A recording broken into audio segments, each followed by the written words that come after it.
So, manabot sa guys. Charis! Okay. Kanina flight guys, ko ano ni? Manila to Ho Chi Minh.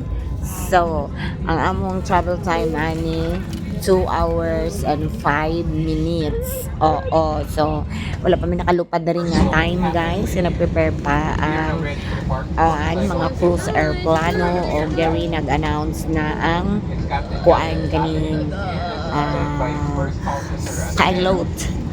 Oo, nag-announce siya and then kuan po nag safety precautions na po kung sa buhaton in case of landing, emergency landing and everything. Simba ko lang pahilayo. So, mao na siya guys. Nagsugod na dili gyud taas ang oras pag flight from Naiya to Ho Chi Minh. Dali ra kaayo guys. 2 hours and 5 minutes lang. So, okay ra kaayo para sa ako. Dili ra jud siya layo. No, og diri ni lupad. Musugod na mig lupad. Musugod na. Yes. Ngit-ngit jud kagabi man among flight 7:25 PM ang among flight. So mani nagsugod na og actually klaro na namo ang kalugar-lugaran sa Ho Chi Minh. Kadaghang kay sugka, daghang kay buildings and kana mga karsada man na siya guys. Kanang mura og mapa. Yes. Excited na ko ani guys nga makaabot na ni. Actually naman siya turbulence pero dili jud ingon nga kusog. Okay ra gyud. Walay problema. Anad na punta aning turbulence guys kay laagan man ta so atong antuson ang kauyog sa eroplano kay laagan man ta. Klaro na kaayo guys ang mga suga. Niabot mi sa Ho Chi Minh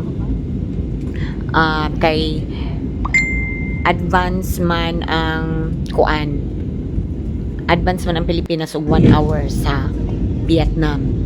So 7:25 minilarga niabot mig 8:25. Yes, sa Vietnam. Kay dapat 9:25 man. So kay advance man ta og 1 hour, late man sila 1 hour. So 8:25 gihapon ta niabot sa Vietnam. Oo, mauna siya guys. 8:05 di ay, sorry. 8:05 ta niabot. Mauna siya guys. Klaro na jud ang kawanangan or klaro kay grabe na kahayag kaayo sa Vietnam. Pero ang Vietnam guys, mura po siya Pilipinas ragod. Oo, pareho ra kaayo ang Ho Chi Minh og Pilipinas perting trapika. Super traffic. Grabe ka traffic. Walay mabutangan sa traffic. Yes, tinuod na siya guys. Labi na sa ilang city center. So, maorat so guys. Bye-bye mo chup chup.